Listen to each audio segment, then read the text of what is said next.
Hello everyone, welcome to Varahi cooking and DIY. ఈరోజు recipe వచ్చి చింత చిగురు కారం అండి. ఇది సీజన్ కదా, మనకు బాగా దొరుకుతుంది. ఇప్పుడు తప్పకుండా ట్రై చేయండి. ముందుగా పొయ్యి మీద ఒక కడాయి పెట్టుకుని దాంట్లో 3 టేబుల్ స్పూన్లు ఆయిల్ వేసి చింత చిగురు 150 గ్రాములు తీసుకున్నాను నేను ఇక్కడ. వేసి సిమ్లో చక్కగా వేయించుకోండి. చింత చిగురులో మనకి కాల్షియము, ప్రోటీన్, 100 గ్రాముల చింత చిగురులో 5 గ్రామ్స్ ప్రోటీన్, 10 గ్రాముల ఫైబర్ కూడా ఉంటుందండి.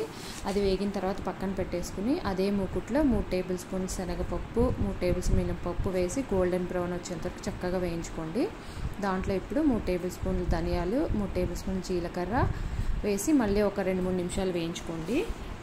అది వేగిన తర్వాత నువ్వులు ఒక 3 టేబుల్ స్పూన్లు వేసుకోవాలండి. చింత చిగురులో మనకి vitamin C, A, B6, K vitamin కూడా ఉంటాయి, మెగ్నీషియము.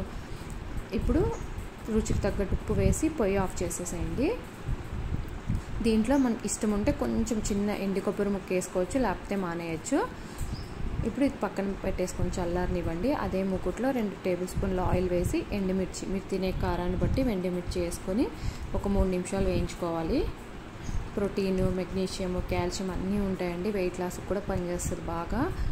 ఇప్పుడు మనం వేయించుకున్నవన్నీ మిక్సీ జార్లో వేసుకుని ఒకసారి గ్రైండ్ చేసుకోండి. దాంట్లో ఇప్పుడు ఒకసారి చేసుకున్నాక దాంట్లో వేయించుకున్న ఎండుమిరపకాయలు, వెల్లుల్లి రెబ్బలు కూడా యాడ్ చేసుకోవాలి. ఫస్ట్ ఎండుమిరపకాయలు వేసినాక గ్రైండ్ చేసి అప్పుడు వెల్లుల్లి రెబ్బలు వేసుకోవాలండి.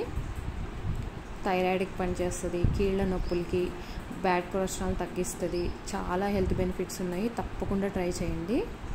చేతి నిండా వెల్లుల్లి రెబ్బలు, కొంచెం చింతపండు యాడ్ చేసుకోవాలి. ఇప్పుడు వేయించుకున్న చింత చిగురు కూడా వేసి ఇంకోసారి బాగా గ్రైండ్ చేసుకోండి. అంతే, రెడీ అయిపోయినట్టే చింత చిగురు కారం. ఈ వీడియో నచ్చితే కనుక లైక్ చేయండి, షేర్ చేయండి, కామెంట్ చేయడం అస్సలు మర్చిపోవద్దు.